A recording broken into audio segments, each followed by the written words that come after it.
Alright, well, the hits keep coming for Star Wars Outlaws and Ubisoft, with new reports talking about how there's going to be optimization and performance issues unless you have top-of-the-line hardware for Star Wars Outlaws.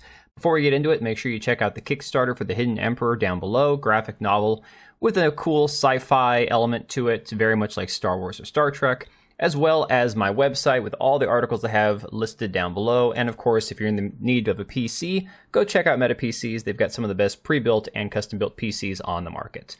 So we are seeing reports from Fandom Wire talking about how the performance issue of this game is going to be a serious problem.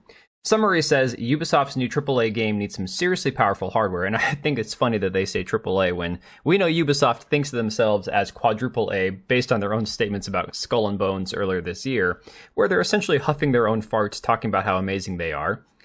Fans are understandably worried about optimization and potential performance issues, which seems to be more and more of a problem as we progress into these, quote, triple and quadruple A titles, where even though the games themselves don't look any better than games that existed 10 years ago, the hyper-realistic approach makes the games run like garbage.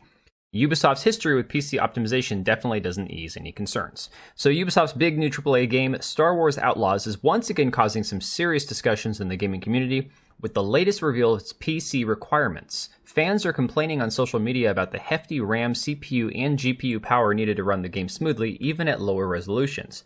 Gamers are definitely concerned that the game will release in a polished state with consistent frame rates. There are also concerns regarding the presence of a lot of bugs and glitches given the scope of this game. Now, I'm going to be fair to Ubisoft for a minute, be fair to this game. This is not just a Ubisoft problem. This is a problem that runs rampant in the modern games industry, with the developers making games that, for whatever reason, I don't know if it's how they're coded or the engines that they're using, but a lot of these games do not look as good or run as smooth as games, like I said, from a decade ago.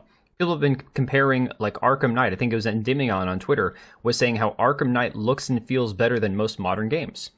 Ubisoft has shared an infographic detailing different target tiers for various gamers. The minimum tier supports 1080p resolution with low graphics at 30 frames per second, while the Ultra tier aims for 4K resolution with Ultra settings at 60 frames per second, as is expected of modern AAA games. Now, I think this goes back to Sony, PlayStation, a lot of these companies, not so much Microsoft, because Microsoft is definitely trying to shift from the console market to more of the, streaming and PC market, specifically like their cloud software they have. But I think this is that argument where, hey, instead of having a gaming PC that you have to upgrade, why don't you just buy a console? And, the reality is most people don't want to be locked into a console. Most people want the flexibility, and the option to play games across different consoles on their computer. To achieve these high-end settings, players will need some really powerful hardware. For 1440 resolution at high graphics presets at 60 frames per second, you're going to need an RTX 3080, 4070, or a Radeon RX 6800, which I don't think is insane, but it definitely is out of some people's budget, to be fair. For 4K resolution and 60 frames, a CPU such as the Ryzen 7 5800X 3D or an Intel Core i7 12700K, so I'm not an Intel guy, sorry, paired with a GPU like the NVIDIA GeForce RTX 4080 or AMD Radeon RX 7900 XTX is required. So, long and the short of it, it's going to have optimization issues. There's going to be stuttering, frame droppage, you name it, unless you're running a top-of-the-line rig. Now we're also seeing that the Ubisoft stock, as the rest of the market continues to go down, continues to drop. And now the thing about the Ubisoft stock, though, is I've gone back a month on this chart. This isn't just from the stock market crashing today. This has been a steady trend going back over the last year. I mean, hell, you could even go back like 5 years, where this stock is just plummeting, okay? There is no faith in this company to do anything good anymore. And now we're seeing reports that the gameplay itself is just as bad as it could possibly be. This article from That Park Place saying that more Star Wars Outlaws clips mocked for terrible AI, bad combat, horrible physics, and ridiculous strong female protagonist moments. Now, let me ask you a question. If you are going to buy a game and you're being inspired to buy this game with Ma'am Solo as the lead, and you know that the physics are an issue, and that the gameplay is immersion breaking, given the fact that you have a woman running around, or it doesn't even matter if it's a woman, if it was a man punching people in the helmet in the face with their bare hands, you'd look at this and go, wait a second, what's going on here? Imagine if you had a game set in the Dark Ages where somebody running around like, okay, let's imagine the Kingdom Come Deliverance 2 is going to have the main character, what was his name, Henry, running around punching guys in the back of the head in their helmets. That wouldn't make sense, right? You'd be breaking every finger, every bone in your hands.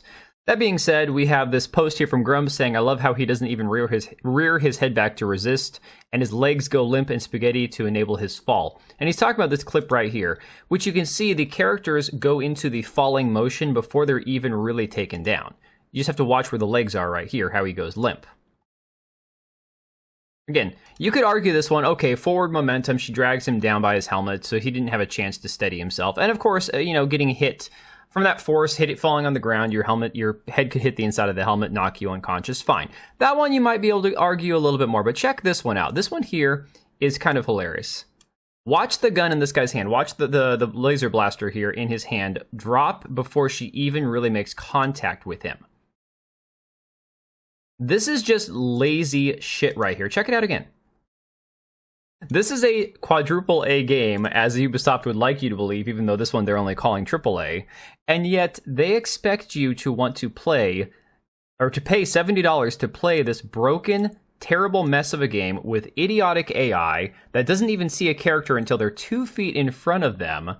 I swear to God, this game looks like garbage. Anybody who is going to be shilling for this is obviously...